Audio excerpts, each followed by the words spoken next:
Je suis ravi d'être suivi dans cette nouvelle vidéo qui porte sur la réplication de l'ADN.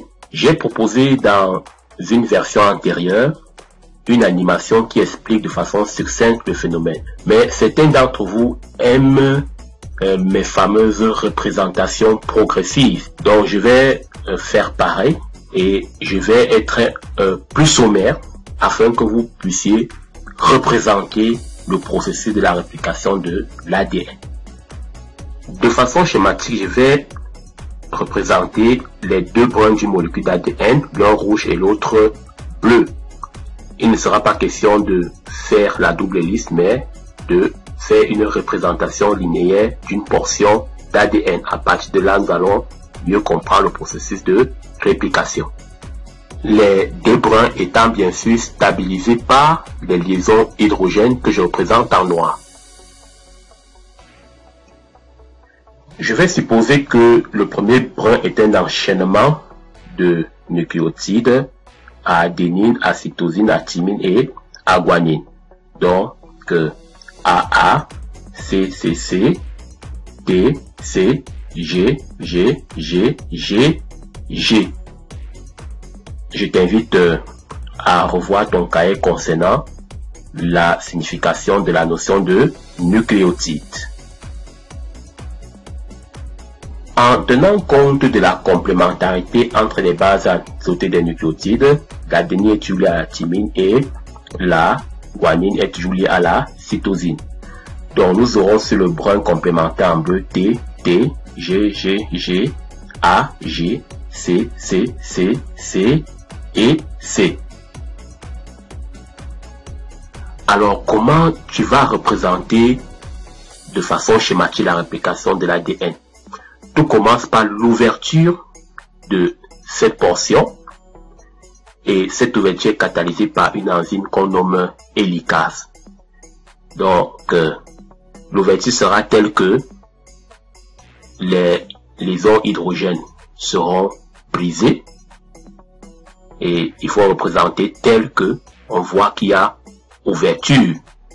Alors cette ouverture va constituer ce qu'on appelle les fourches de réplication. Bien sûr, je n'oublie pas de représenter les bases azotées qui constituent les nucléotides du brin rouge, du brin parent représenté en rouge.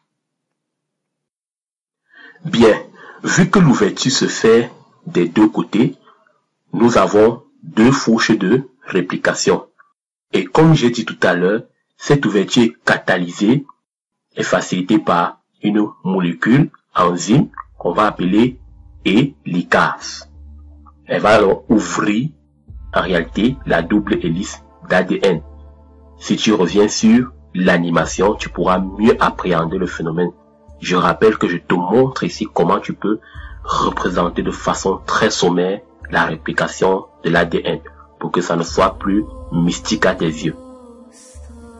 L'espace ainsi délimité suite à l'ouverture de la double hélice sera appelé œil de réplication. C'est dans cet espace que vont se retrouver l'enzyme qui va catalyser la réplication ainsi que les nucléotides qui vont servir à polymériser les nouveaux brins de la molécule d'ADN. C'est l'enzyme nommée ADN polymérase qui va catalyser la réplication, c'est-à-dire le dédoublement de chaque brin de la molécule d'ADN ouverte. Le brin parent représenté en rouge sera polymérisé grâce à l'ADN polymérase en un nouveau brin d'ADN complémentaire que je représente en bleu. De la même façon, le brin parent rouge sera polymérisé grâce à l'ADN polymérase en un nouveau brin complémentaire que je représente en rouge. Vous pouvez apercevoir deux nouvelles molécules d'ADN. Bien sûr, la règle de complémentarité entre les bases azotées s'applique. Donc je peux compléter mon schéma en écrivant les bases azotées correspondant aux nucléotides du brin parent.